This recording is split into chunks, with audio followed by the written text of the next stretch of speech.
Good afternoon. Cheers. I've got my coffee. I hope you've got yours. Put your feet up and sit back and enjoy some poems from me, Basil, from Trowbridge Library. Cheers.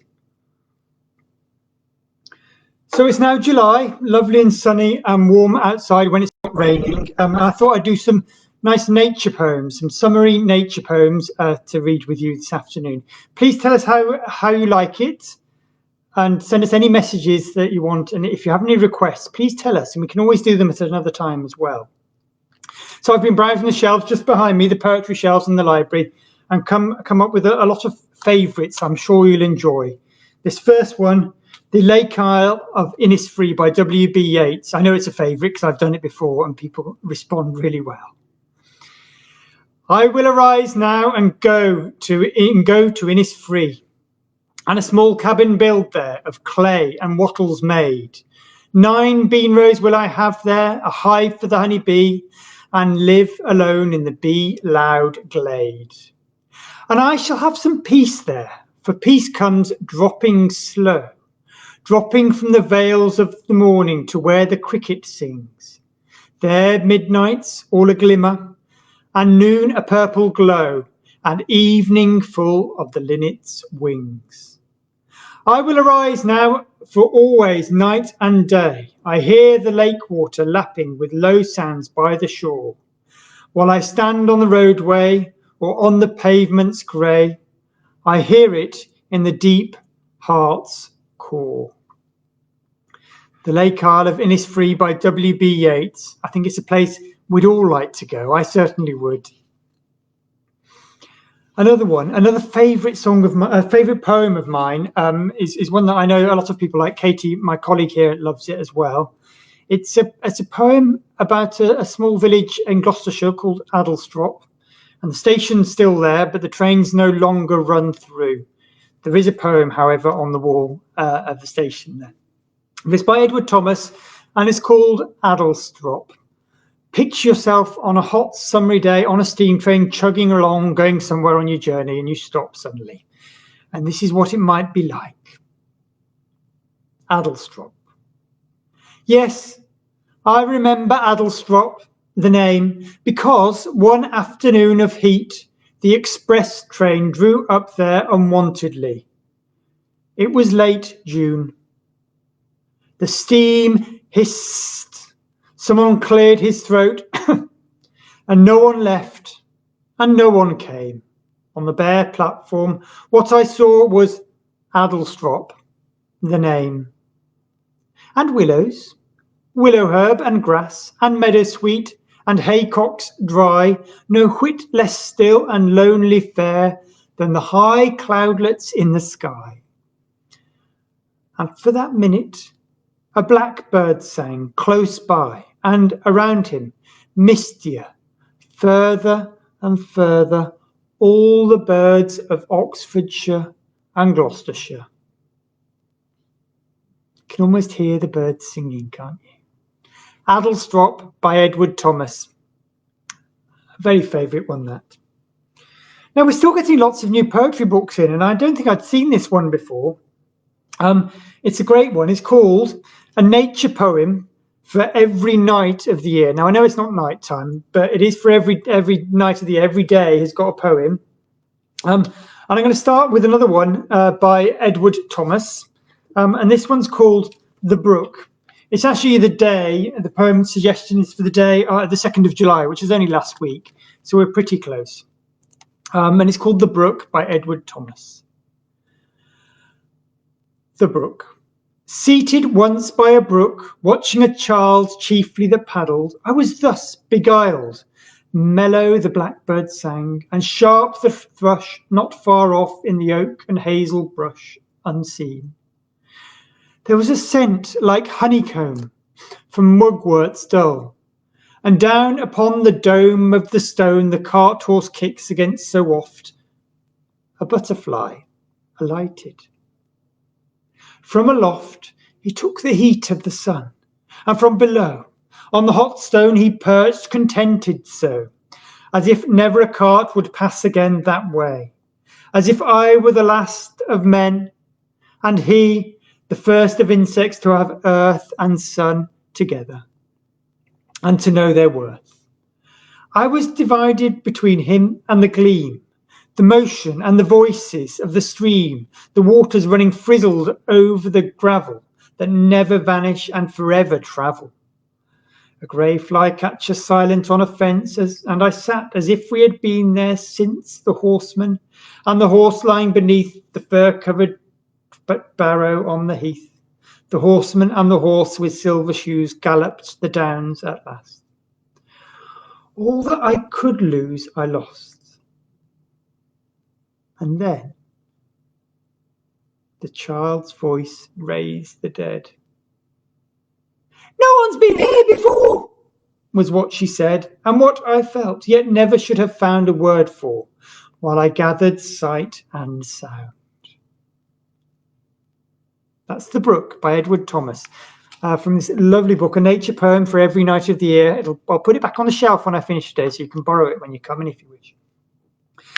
A lovely poem. I love the contrast between the kind of slightly dreamy poet, sort of lazily watching a child play in the water and dreaming a sort of calm peacefulness, and then the child's voice raised the dead, and just shouted, "No one's been here before!" Really excited, kind of sort of breaking the moment, but also not. It's a very sweet and lovely poem. It really appealed to me. I didn't know it before.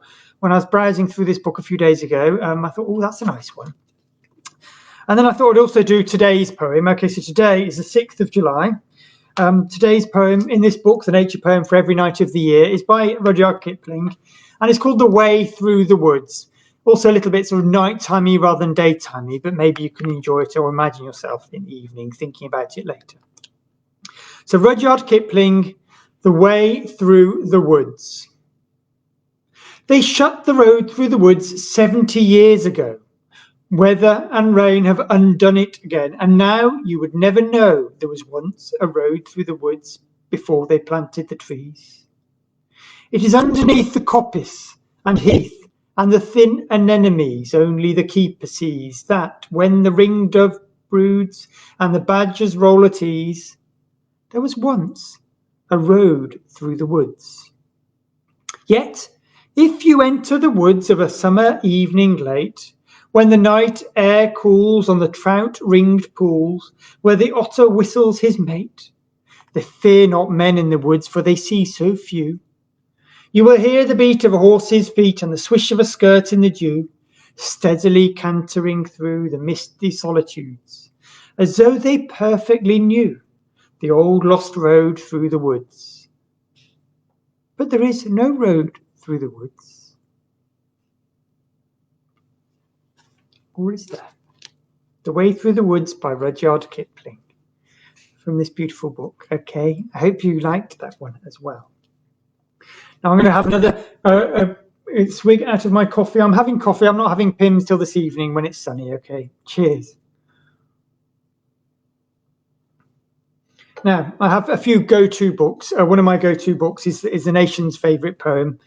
Favourite poems. I think there's 100 in here, and nearly everyone is great, and I love it. I've chosen two kind of summary ones. The first one is very obviously so. It's Sonnet number 18 by William Shakespeare, the one that goes, "Shall I compare thee to a summer's day?" Okay, the 36th most popular book according to this collection, but definitely up there for many people. So it's William Shakespeare who wrote this, Sonnet 18. Shall I compare thee to a summer's day? Thou art more lovely and more temperate. Rough winds do shake the darling buds of May, and summer's lease hath all too short a date. Sometime too hot the eye of heaven shines, and often is his gold complexion dimmed, and every fair from fair sometimes declines by chances or nature's changing course untrimmed. But thy eternal sunshine shall not fade, nor lose possession of that fair thou owest, nor shall death brag thou wanderest in his shade, when in eternal lines to time thou growest. So long as men can breathe or eyes can see, so long lives this, and this gives life to thee. A lovely poem. Shall I compare thee to a summer's day by William Shakespeare? Another one from this one, slightly less popular. It's number 79 in the list. Okay, it's Lord Byron.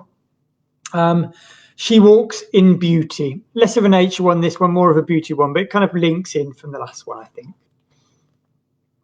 She walks in beauty, like the night of cloudless climes and starry skies, and all that's best of dark and bright meet her aspect and her eyes, thus mellowed to that tender light which heaven to gaudy day denies.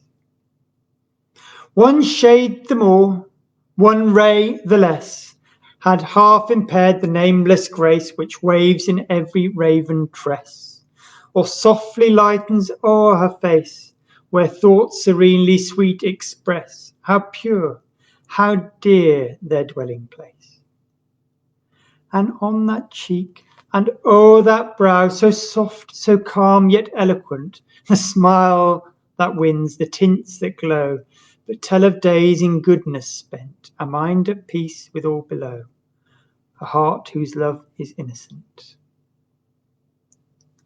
She Walks in Beauty by Lord Byron. Okay. I'm going to go back to the summary theme. Oh, it's a little bit more of a sort of a wistful poem as well. It's by Gerard Manley Hopkins, and it's The Windhover, to Christ our Lord. So it's got quite a sensuous element to it as well. But he wrote this. It's kind of like a hymn almost, a hymn, The Wonder of God's Creation, which is inspired by the sight of a falcon, by the Windhover. It's great. The words are fantastic. I think it takes a few readings through or listening through to get all the meaning, but it does sound fantastic. I hope you enjoy this one if you don't know it. The Windhover, to Christ our Lord by Gerard Manley Hopkins. I caught this morning's minion, kingdom of the daylight's dauphin, dapple dawn drawn falcon, in his riding of the rolling level underneath him steady air, and striding high there, how he rung upon the rein of a wimpling wing in his ecstasy, then off and forth on swing, as a skate's heel swoops smooth on the bow bend, then hurl and gliding rebuffed the big wind. My heart in hiding stirred for the bird, the achieve of, the mastery of the thing. Brute beauty and valour and act, oh, air, pride, plume, here buckle, and the fire that breaks from thee then a billion times told lovelier, more dangerous, oh, my chevalier. No wonder of it, sheer plod makes ploughed ancillion shine, and blue bleak embers are, my dear, fall, gall themselves and gash gold vermilion. Some wonderful phrases there, aren't there? I love the daylight's dauphin, dapple dawn drawn falcon, in his riding on the rolling level underneath him, steady air. Or this morning's minion, kingdom of dauphin. It's lovely. Okay. I want to read again. Okay, it's called The Windhover by Gerard Manley Hopkins. Look it up. It's in England's best loved poems and probably in the nation's favourite poems, but I didn't find it in that one earlier on. Now, while I was also wondering about what poems to do and what things to talk about, I was actually in a meeting with lots of other my librarian colleagues around Wiltshire Council. We were talking about how much we're reopening the libraries and what's happening. So we are opening longer hours in quite a lot of our libraries. This week we've extended our hours at Trowbridge, for example, and I know other places are opening more days as well. So look out if you're not in Trowbridge to see when your libraries are open as well. But anyway, while I was there talking to my colleagues about poems to read out, one of them told me a great story that she had about her husband who taught her infant school daughter a great limerick that she went and told at school and then got into a little bit of trouble. It's kind of not really naturey, but it does talk about seeds and it's a little bit rude, so cover your ears if you're easily offended. I've written it down on a piece of paper. Okay, it's a limerick. Okay, it's about the young lady from Leeds. It goes, there was a young lady of Leeds who swallowed a packet of seeds. There sprouted a rose from out of her nose. and her bottom was covered in weeds. There was a young lady from Leeds who swallowed a packet of seeds. There sprouted a rose from out of her nose, and her bottom was covered in weeds. I think she got in a bit of trouble. And that's from Catherine, who works over at Marlborough Library. So thank you for that, Catherine. Well, I hope you enjoyed that. I'm going to have another swig of my coffee. Cheers. And you all take care. Stay safe. Come and say hello to us in the library. We're open 4 days a week now in Trowbridge Library. When we can, we'll open more. But come and say hello. It's great. You're more than welcome to come in and have a browse and a chat with us as well. Everyone stay safe and take care. Bye now. Bye.